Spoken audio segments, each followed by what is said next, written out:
I would rather lose in a cause that will someday win than win in a cause that will someday lose. You may know this saying or something similar, and now you know that I, Woodrow Wilson, thought it up. My life began on December 29th of 1856 in Virginia. My father worked with the church and was known as Reverend Wilson. Being a Christian was a very important part of my life. It was very influential later on. I lived through the Civil War, and the horror of battle affected me ever after.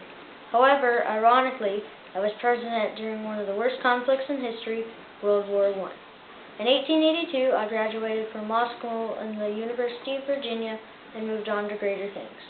Since my full name was Thomas Woodrow Wilson, I was known as Tommy until around the time I graduated, when I began to bear the famous name of Woodrow Wilson. Shortly after I became a lawyer, I came across two other lawyers arguing over a man that stole a chicken. I was utterly disgusted. Around 1883, just before I started teaching, I started dating Ellen Axon, who later became my first wife. For the next year, I dedicated most of my time and energy to a political book that was later published in 1884. My name was broadcasted across the country as a political genius. A year later, I started teaching and married Ellen. For a while, I was happy, especially when my 3 daughters were born. My life only got better when I was elected president of Princeton University in 1902 and governor of New Jersey in 1910. But everything started to change 2 years later when I was elected president of the U.S. For one thing, my wife died, and that wasn't very exciting.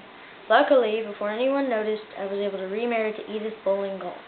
While I was busy with my personal issues, my time as our country's leader was running out. Since I hadn't done anything good yet, I decided to run for president again. Because I was awesome, I was elected for my second time in 1916. About 24 months after that, I officially ended World War I with the Treaty of Versailles, which, by the way, is really hard to pronounce. You might be thinking, I saved the world, so what? Well, I'll tell you what. I was so sick I couldn't even walk, and I was still able to make the treaty that ended the war. That's still not all, though. I created the League of Nations, an international peacekeeping organization that was later replaced by the United Nations. As a bonus, I tried to show people my 14 points of world peace up until 1920. They clearly didn't listen to them because there was a World War II. Well, unfortunately, while I was showing off my piece of paper, I had a stroke. That was too bad because right after I officially became the best person in the world, I died in 1924.